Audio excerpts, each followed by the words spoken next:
Alors, bonjour à toutes et à tous en physique et en visio, que je ne vois pas. Donc, je suis Constance Mounier de l'Observatoire des inégalités. Juste un, Juste un petit mot sur l'Observatoire des inégalités. C'est une association de loi 1901 dont le but est de dresser un état des lieux sur les inégalités et discriminations en France en utilisant des données déjà existantes et en faisant un travail de vulgarisation. Donc là, les séminaires m'ont demandé d'intervenir sur la question des inégalités entre les femmes et les hommes et les stéréotypes de genre, en lien avec ce film La jupe d'Adam. Donc j'ai construit cette conférence. Hop là. J'y arrive. J'ai construit cette conférence en 2 grands temps, en m'inspirant du coup du film La jupe d'Adam. Je vous propose de d'abord découvrir la question des stéréotypes et leurs mécanismes, et ensuite de voir leur impact dans la société, notamment via les inégalités entre les femmes et les hommes, les inégalités de genre. Donc je vais vraiment partir du film tout au long de la discussion, parce que derrière ce film et cette tenue d'Adam se cachent plusieurs choses. Tout d'abord, ce qu'on a pu entendre, c'est que les garçons, ça porte pas de jupe. Point. C'est comme ça, et c'est pas autrement. Et pourquoi en fait? Pour bien comprendre pourquoi il peut pas porter de jupe, et aussi pourquoi ça a un impact plus profond que juste porter une jupe, il faut comprendre comment les stéréotypes se construisent et ce vers quoi ils vont aboutir. Donc c'est ce que je vous propose de découvrir avec le stéréotype et son engrenage. Comment les stéréotypes vont participer à la production et la reproduction de discrimination et d'inégalité. En fait, on a une opération mentale qui se met en place pour tout le monde. C'est totalement une opération naturelle, on appelle ça, puisque ça permet de classer le monde complexe qui nous entoure et de le rendre beaucoup plus simple. Ça va être de, par exemple, voir une personne, de la voir avec des cheveux longs de dos et de se dire « cette personne est une femme ». Ça, vous le faites dès que vous ouvrez les yeux le matin. On ne peut pas s'en empêcher de mettre les gens dans les cases. On peut se poser la question des cases qu'on construit, mais on ne peut pas s'empêcher de mettre les choses et les gens dans des cases. Ensuite, après cette catégorisation, du coup, vont apparaître les stéréotypes. Et là, c'est de l'ordre des croyances où, après cette catégorisation, on va avoir tendance à réduire l'ensemble du groupe à ce qu'on a observé. C'est de dire, par exemple, moi, personnellement, j'ai grandi dans une famille où ma mère était très douce et très gentille, et du coup de penser que toutes les femmes sont douces et gentilles, grossièrement. Après les stéréotypes arrivent souvent les préjugés. On les prend souvent comme synonymes, mais la différence, c'est que là où les stéréotypes ils peuvent être positifs ou négatifs, le fait de dire les femmes sont douces et gentilles, c'est pas forcément négatif. Ça peut être considéré comme positif dans certaines sociétés, mais les préjugés, ça va être forcément quelque chose de négatif, et au-delà de la croyance, ça va agir sur notre comportement, sur notre attitude. Je vous ai donné l'exemple de « les femmes ne peuvent pas faire de bonnes directrices parce qu'elles sont douces et gentilles ». Si on le prend pour la jupe d'Adam, ça va être de dire au début de la catégorisation « Adam est un homme, est un garçon ». Les stéréotypes, ça va être « ce sont les filles qui portent des jupes, les filles portent des jupes ». Les préjugés, ça va être le préjugé « les garçons ne peuvent pas porter de jupe puisque ce ne sont pas des filles ». Après ces préjugés arrive la discrimination. C'est-à-dire qu'on va appliquer nos préjugés et nos stéréotypes dans nos actions. Et des actions négatives, et dans le cadre de l'exclusion. On va exclure l'autre sur la base de ces stéréotypes. Là, je vous ai donné comme exemple, vous pouvez le voir, je refuse d'engager une femme comme directrice parce qu'elle est trop gentille. Et pour la jupe d'Adam, ça va être je refuse l'entrée d'Adam à l'école parce qu'il porte une jupe. Ça, c'est la mécanique de production des discriminations pour bien vous montrer le lien direct qu'il peut y avoir entre stéréotypes, préjugés et discrimination. Et ce qui est dangereux en plus, c'est que ça s'auto-alimente. Parce que les discriminations vont alimenter des stéréotypes. Puisqu'on n'engage pas de femmes comme directrices, on ne voit pas de femmes comme directrices. Du coup, nos stéréotypes ou préjugé de les femmes ne font pas de bonnes directrices est alimenté par le fait qu'on n'en voit pas. Et là, c'est la même chose. La discrimination, le fait de refuser l'entrée d'Adam à l'école parce qu'il porte une jupe, est alimenté par ce préjugé de les garçons, il n'y a pas de garçons à l'école qui portent des jupes, du coup les garçons ne peuvent pas porter des jupes. Et c'est un cercle vicieux. Après, ce qu'on peut voir aussi dans le film de la jupe d'Adam, c'est que c'est un construit social. Ils sont socialement situés. On donne l'exemple, le père d'Adam donne l'exemple, les Grecs, ils portaient bien des robes. Du coup, à l'époque, ce n'était pas interdit de porter une jupe pour un garçon. Il n'y avait pas de problème avec ça.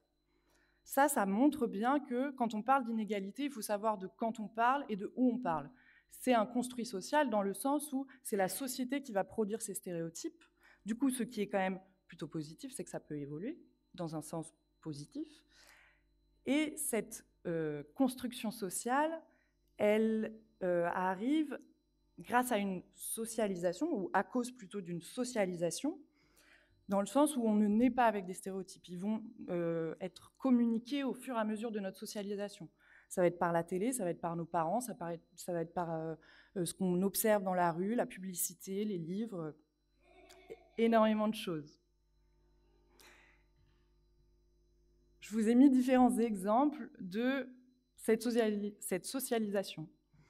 Donc là, c'est différentes couvertures de livres pour enfants, donc c'est vraiment pour des petits. À première vue, quand on les prend séparément, on peut se dire, bon, d'accord. Mais en fait, quand on les compare, on se rend compte qu'il y a un vrai message qui est derrière. Il y a un projet de société là. Où Chloé, elle va jouer à faire le ménage, Ninon, elle va jouer à la secrétaire, Lola à la dinette. Quand Marco va entretenir sa moto, Simon, il va conduire un gros camion. Voilà, on axe quand même un petit peu les choses. On peut le voir au-delà des livres pour enfants, parce que du coup, ça commence dès tout petit. Ce qu'on va lire, les livres là, c'est vraiment dès tout petit. Mais ça continue encore après, notamment par les jouets. On en entend beaucoup parler, des jouets, mais en fait, c'est toujours le cas. Même si on en parle beaucoup, c'est toujours le cas. Donc là, je vous ai mis à la fois des magazines avant Noël et un rayon dans un supermarché, un rayon de jouets, où on voit bien la distinction jouets pour les filles et jouets pour les garçons, ou dans les pages de magazines pour les jouets, on peut voir que les petites filles ont un rôle bien défini et les petits garçons ont un autre rôle bien défini, et qu'on ne se mélange pas. On peut le voir aussi dans les habits, dans les vêtements. Génie de père en fils et attachante de mère en fille, belle comme maman et fort comme papa. On peut le voir dans la publicité. Donc là, c'est une publicité de la Société Générale pour l'esprit d'équipe, parce que rien n'est plus beau que l'esprit d'équipe, mais l'équipe non mixte quand même, où les petites filles sont dans une équipe en tutu et les petits garçons dans une équipe de rugby, bien sale et courageux. Et même chez les adultes, où on voit que l'équipe de pompiers, c'est une équipe de pompiers et pas de pompières. On le voit aussi dans l'orientation scolaire. Donc ça, c'est une photo que moi, j'ai prise à Paris il y a quelques années pour le 3e salon de l'étudiant, pour les grandes écoles, les études et métiers d'avenir pour les hommes et la santé, le social et le paramédical pour les femmes. Comme vous pouvez le voir, la socialisation, elle est partout. Elle est, donc là, c'était dans le métro parisien, cette affiche que je vous ai mise. Elle est depuis notre petite enfance jusqu'à l'âge adulte et on ne s'en rend pas forcément compte. C'est inconscient. Au-delà de cette inconscience, il y a aussi une injonction. On nous oblige à correspondre à ces stéréotypes, à rentrer dans ces cases de stéréotypes. Là, la mère d'élève dit, ou les deux d'ailleurs parents d'élèves disent « il est perturbé votre gamin, il se prend pour ce qu'il n'est pas ». Et bien ça, tout simplement, ça montre bien comment les stéréotypes participent à figer des rôles qui vont produire des inégalités. En assignant des places toutes faites à certaines populations, ils vont permettre de maintenir des inégalités, de les légitimer. Et en fait, derrière l'interdit de cette jupe se pose la question, enfin se cache surtout la question du sexisme, du mythe de la virilité, de l'homophobie et de la transphobie. Ce n'est pas des sujets que je vais approfondir énormément, mais c'est vraiment ce qu'on peut entendre derrière cet interdit et cette injonction à rester dans cette case. Au-delà de cette injonction, il y a l'intériorisation. Donc, après cette socialisation, cette injonction, on va se rendre compte qu'on va se catégoriser nous-mêmes. Au-delà de catégoriser les autres et d'avoir des stéréotypes sur les autres, on va se les appliquer à nous-mêmes, ces stéréotypes. Par exemple, je vous donne l'exemple, pardon, je vous donne l'exemple sur la roue, la mécanique que je vous ai montrée avec la directrice. Moi, vu que je suis une femme, je vais peut-être me sentir moins légitime à postuler à un poste de directrice de l'Observatoire des inégalités parce que, inconsciemment, j'ai intériorisé certains de ces stéréotypes. Ce qui est bien, c'est qu'on peut en prendre conscience, tout de même. Mais là, l'exemple que je vous ai donné sur le « je travaille beaucoup, chacun son rôle », c'est l'exemple du père d'élève qui a bien intégré le fait que c'est un homme, c'est son rôle d'homme de travailler, sous-entendu que celui de la femme, c'est de s'occuper des enfants.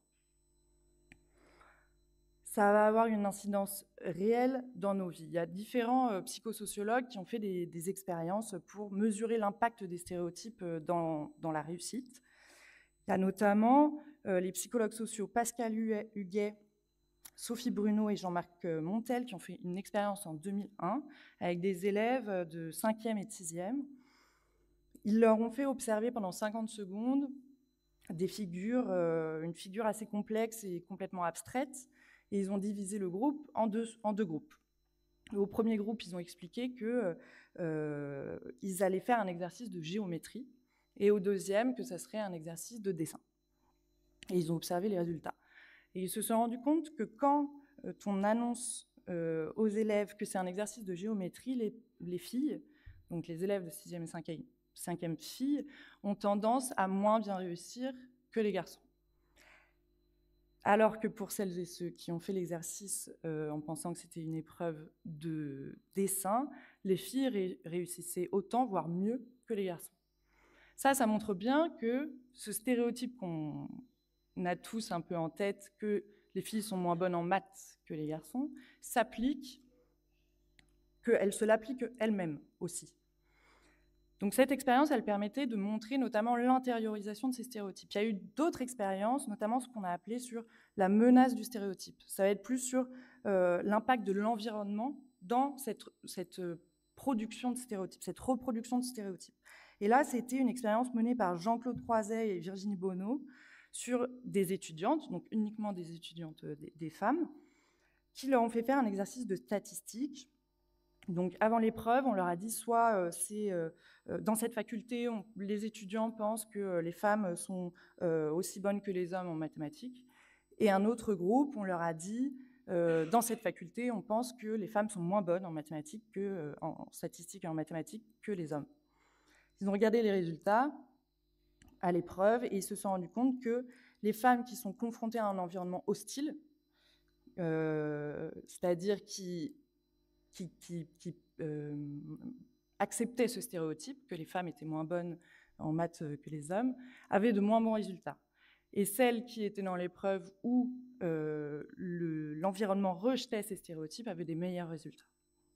Donc on se rend bien compte qu'en fait, on se conforme aux croyances si le contexte le promeut. Ça veut dire que l'effet du stéréotype sur les performances, elle repose aussi sur l'intériorisation de ce stéréotype.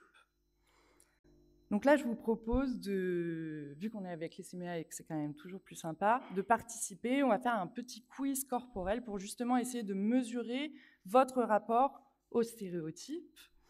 Ce qu'on peut voir, je ne vais pas forcément revenir sur toutes les réponses, mais ce que j'ai pu voir, c'est que, en tout cas, sur la première réponse, c'était principalement des hommes qui ont dit qu'ils n'avaient jamais porté de jupe, mais il y en a eu quelques-uns quand même, félicitations.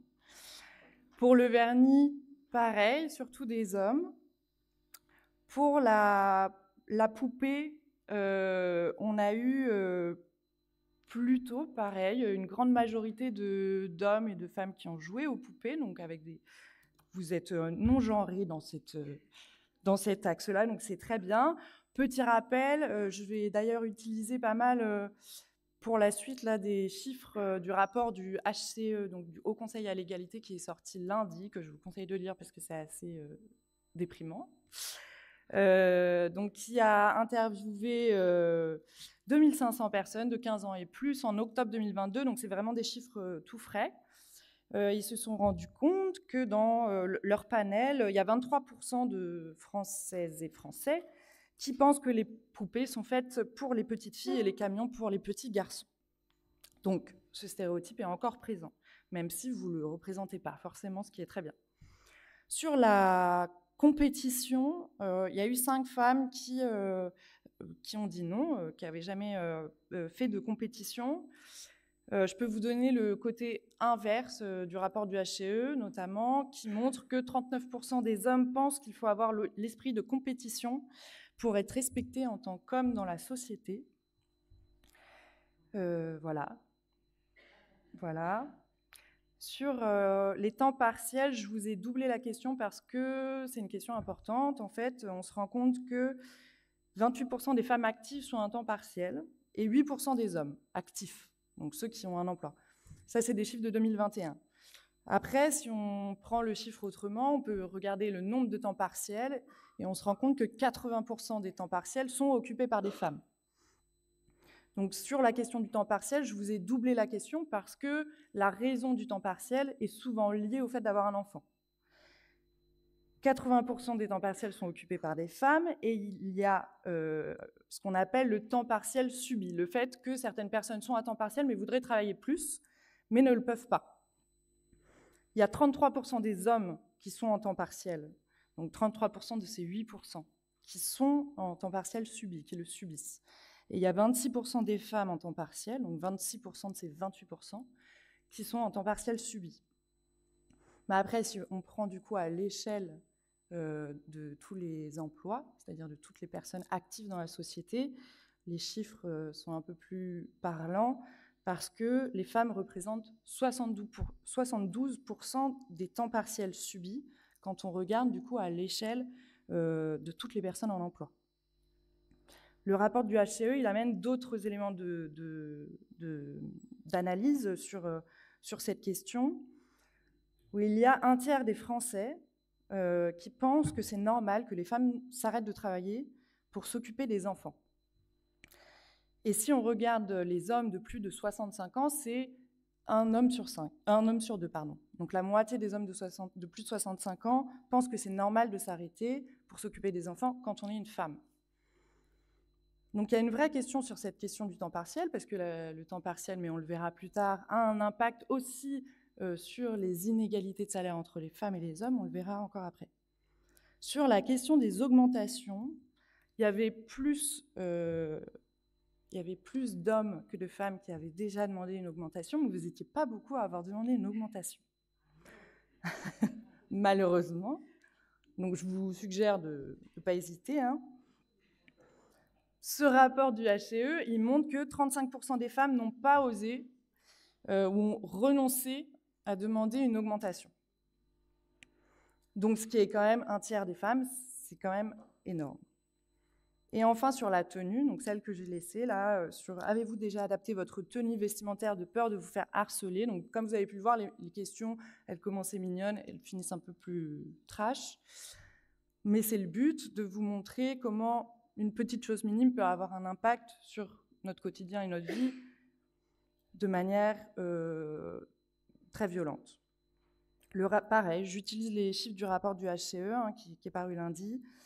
Eh ben, c'est assez, voilà, ça fait un peu peur. 52% des femmes ont déjà renoncé à s'habiller comme elles le souhaitent par crainte de la réaction des hommes. 9 femmes sur 10 anticipent des actes ou des propos sexistes et 80% des femmes ont peur de rentrer chez elles seules le soir, ou ont déjà eu peur de rentrer seules chez elles le soir. Alors, ce qu'on voit, au-delà du fait que c'est un peu déprimant, ce qu'on voit, c'est que les stéréotypes ont un impact direct dans notre vie, dans notre quotidien. Qu'on intériorise les stéréotypes avec lesquels on grandit et qui nous entourent au quotidien. Qu'on ne peut pas les faire entièrement disparaître, mais on peut les repérer et les remettre en question, du coup. Et du coup, ce qu'il se passe aussi, c'est que si on intériorise pour nous les stéréotypes, on va le faire aussi pour les autres. Et là, je prends un peu de temps parce que c'est important, vu que vous êtes des futurs professionnels de l'animation, de l'éducation, de prendre conscience de l'impact de notre comportement en tant que professionnel dans la reproduction et la perpétuation des stéréotypes. Là, vous l'avez vu dans le film, c'est la maîtresse qui le dit, mettre une jupe à Adam, c'est l'exposer à des moqueries. Derrière cette phrase et derrière l'ensemble du film aussi, dans le film, on le voit, les parents et l'enseignante, ils participent au maintien des rôles figés. Les garçons, ça met pas de jupe, ça porte pas de vernis. Voilà, on participe à la reproduction de ces stéréotypes. Mais là, cette phrase, elle est, je trouve, d'autant plus violente qu'on est tous et toutes responsables de leur perpétuation. Là, il y a une vraie notion de responsabilité dans cette phrase-là, parce que de dire mettre une jupe à Adam, c'est l'exposer à des moqueries, c'est qu'elle anticipe la réaction de rejet et empêche la personne de faire quelque chose, soi-disant, pour la protéger. Et ça, c'est très violent, parce que, du coup, ça revient à condamner la victime plutôt que d'essayer de changer les mentalités des agresseurs. Moi, j'ai eu beaucoup d'échanges avec beaucoup d'animateurs sur ces questions-là, et il y a un témoignage qui m'a beaucoup marqué d'un animateur en centre social qui faisait le lien entre des jeunes en insertion professionnelle et des directeurs d'entreprise, des directeurs et des directrices d'entreprise, pour leur trouver des stages professionnels. Et cette personne, cet animateur, m'a dit qu'il savait qu'un des directeurs d'entreprise était plutôt raciste, et du coup, il n'encourageait pas certains des jeunes qui l'accompagnaient à postuler à son entreprise, de peur qu'ils soient rejetés et qu'on ne leur donne pas le stage, ou qu'ils subissent des propos ou des actes racistes. Là où c'est très dangereux, c'est qu'en fait, là, que ce soit l'enseignante ou l'animateur que je vous donne comme exemple, ils participent réellement à la reproduction de ces stéréotypes et de discrimination. L'animateur, l'exemple que je vous ai donné, c'est un auteur de discrimination indirecte, en fait. Donc, vous êtes responsable en tant que professionnel dans votre posture et aussi dans vos réactions, dans comment vous allez réagir face à des cas de discrimination, de moquerie ou de stéréotypes que vous allez pouvoir voir au quotidien au final. Parce que là, dans le film, on trouve que c'est limite risible parce que ça paraît énorme. Mais en fait, dans la vraie vie, ça se passerait comme ça aussi.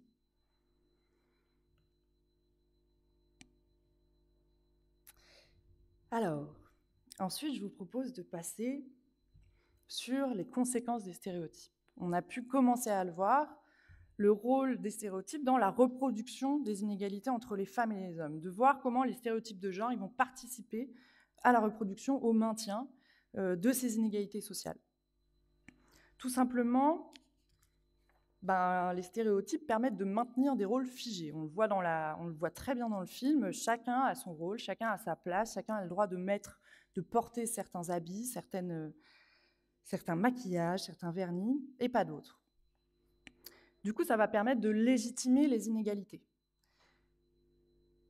Ce que je vous propose de faire, c'est de rendre ça un petit peu plus concret et de mettre un peu en pratique ce qu'on fait à l'Observatoire des inégalités, c'est-à-dire utiliser les données et d'essayer de vous positionner aussi sur cette question de comment vous percevez les choses en termes de chiffres, et de voir comment ces propres stéréotypes, nos propres stéréotypes et ceux qu'il y a dans la société vont avoir une incidence directe dans notre quotidien.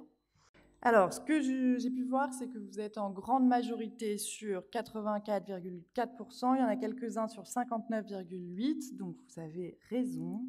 En effet, donc ça, ce sont des données de 2020.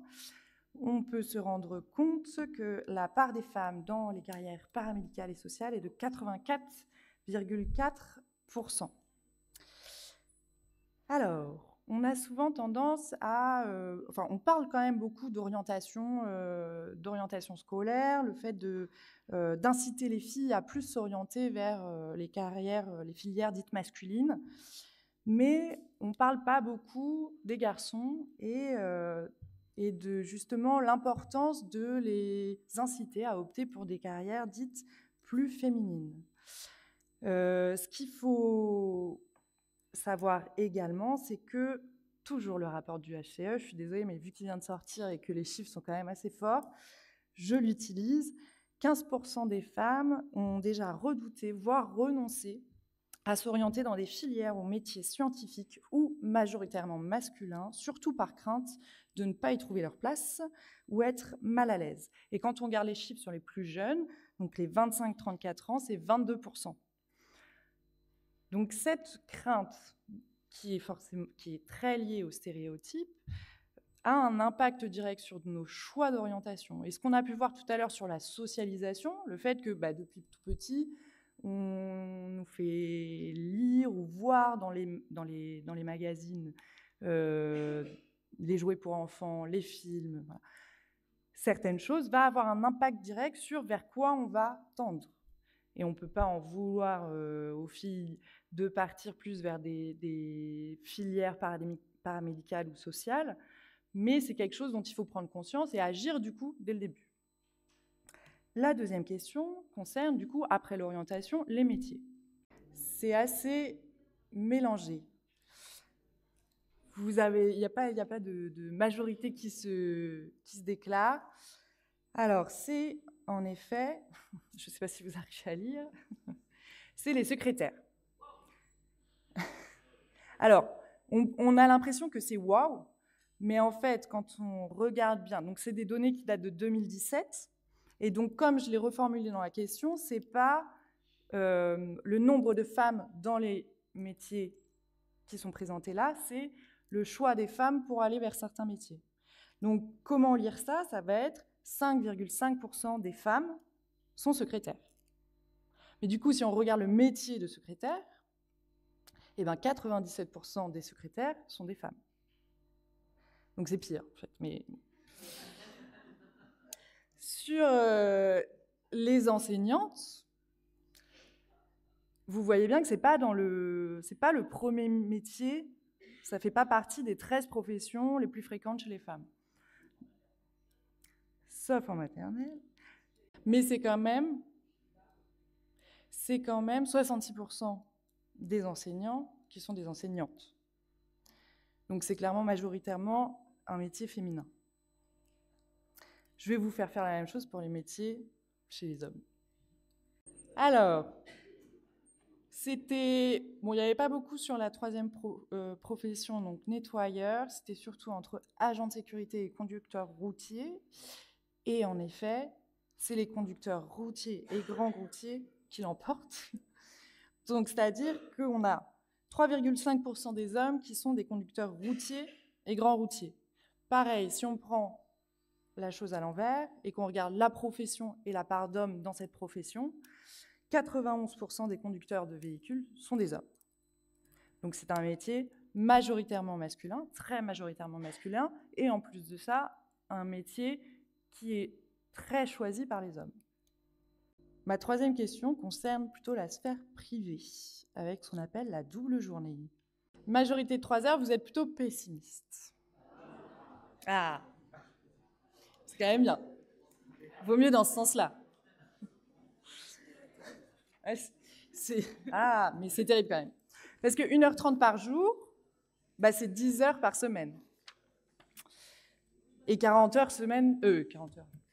par mois. Donc en effet, dans les tâches domestiques, ce n'est pas que les tâches ménagères.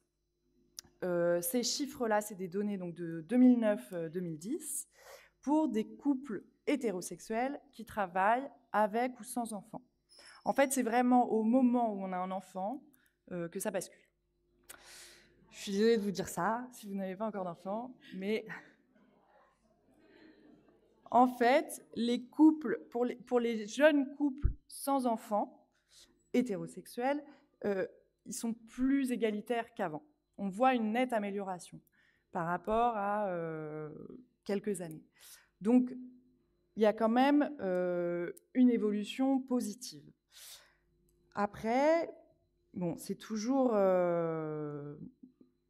Voilà, c'est un constat dans 2 mesures, on va dire, parce que quand on se concentre uniquement sur la cuisine et le ménage, il y a 2 fois plus de femmes qui vont consacrer au moins 1 heure par jour à la cuisine et au ménage que les hommes.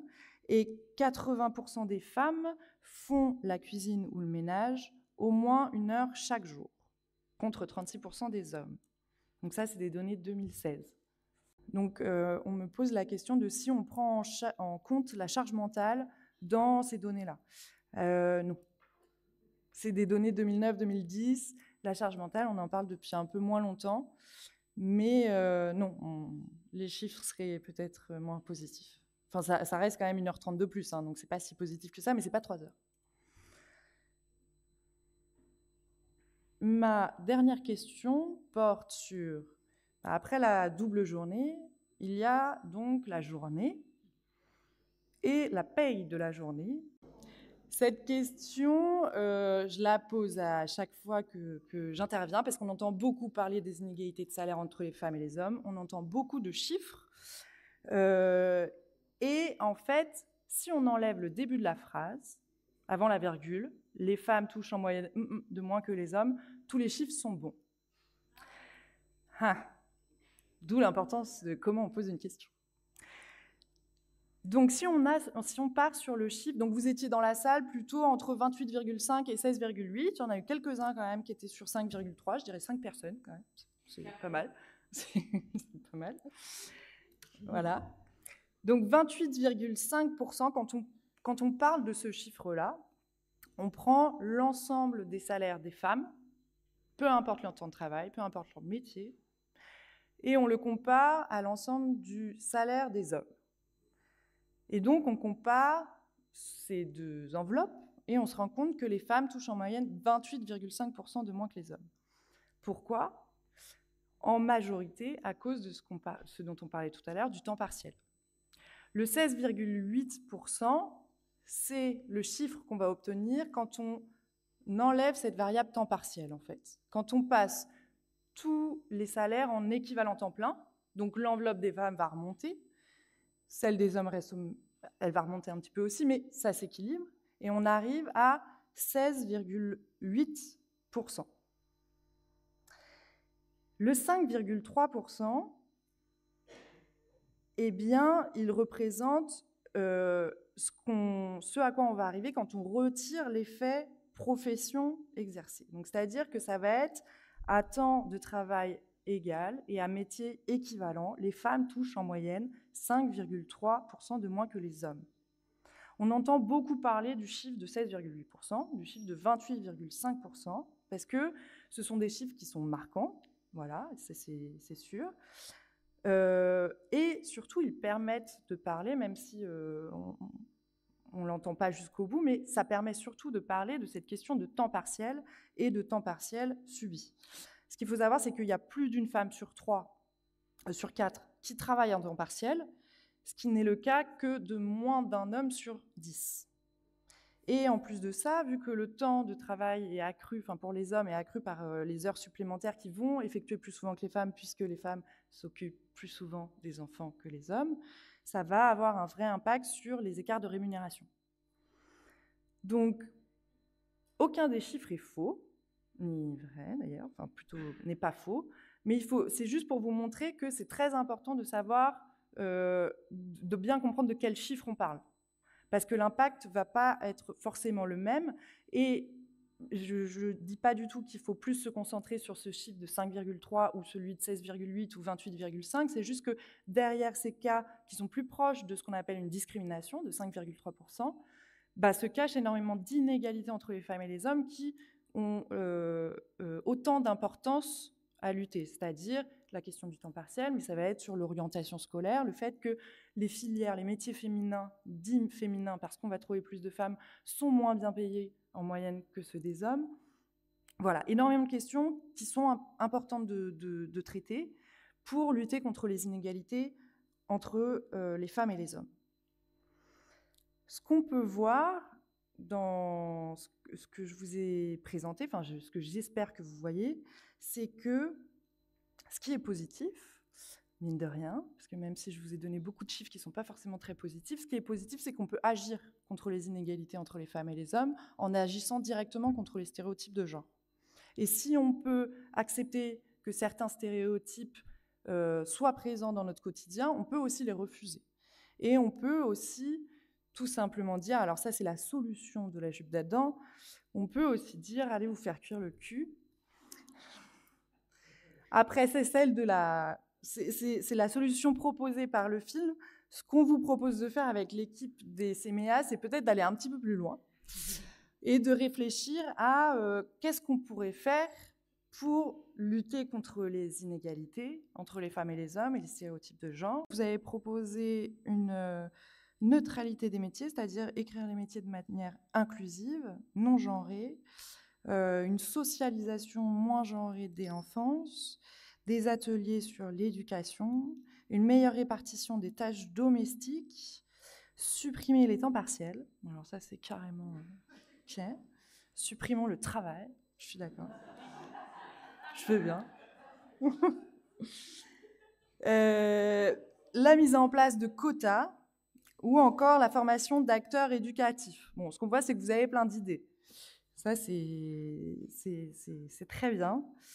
Ce qu'on peut voir aussi, c'est que c'est des propositions qui vont à la fois directement dans le monde du travail, qui ont pour but d'agir directement dans le cadre du travail, mais aussi dans la sphère domestique, ou encore dans notre éducation, dans notre sensibilisation, dans notre socialisation, par le biais de la sensibilisation, excusez-moi.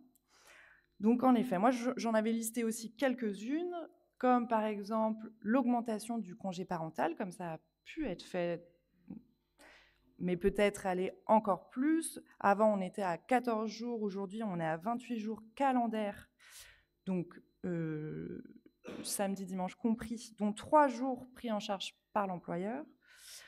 Peut-être réfléchir aussi à l'importance du modèle, des modèles qu'on peut voir, par exemple, et il y a beaucoup d'associations qui luttent pour ça, remettre les femmes dans l'histoire, parce que l'idée, c'est aussi de montrer que des modèles existent pour pouvoir se projeter, de sensibiliser, en effet, en amont de l'orientation, donc ça veut dire dès le plus jeune âge, de parler des inégalités entre les femmes et les hommes et des stéréotypes de genre dès le plus jeune âge. Et il y avait eu des propositions qui avaient été faites en ce sens, qui n'ont pas été suivies, par exemple, avec les ABCD de l'égalité. On voit bien que c'est un travail de longue haleine pour convaincre les gens sur l'importance de sensibiliser aux inégalités et aux discriminations, notamment sur la question du genre, puisque, comme je vous l'ai dit tout à l'heure, derrière la question du genre se cache aussi l'homophobie, la transphobie et le sexisme. Sur la proposition de neutrer les métiers, c'est en effet une très bonne idée parce que si on entend beaucoup parler des pompiers, par exemple, on entend moins parler des pompières et du coup, pareil, sur les modèles, sur la projection, c'est plus difficile, tout comme la question des sages-femmes, c'est difficile de se projeter quand on ne se reconnaît pas dans le nom même de ce métier-là. Pour conclure, et ça, je vous ai mis le slogan de l'Observatoire des inégalités, contre les inégalités, l'information est une arme. Si on veut lutter contre les inégalités entre les femmes et les hommes, il faut prendre conscience des stéréotypes de genre et il faut prendre conscience de ces inégalités. Du coup, le travail d'information et de sensibilisation, c'est vraiment la première étape pour lutter, pour prendre conscience et conscientiser de ces inégalités. La deuxième étape, bien sûr, ça va être de s'engager et de faire évoluer les choses concrètement, tout en gardant à l'esprit, et ça c'est important aussi pour vous en tant que futur professionnel, que l'égalité absolue n'existe pas, mais que le chemin vers l'égalité est déjà un but en soi. Vous êtes là pour planter des graines, qu'elles prennent ou pas, mais c'est comme ça qu'on peut faire changer aussi les choses. Voilà, je vous remercie.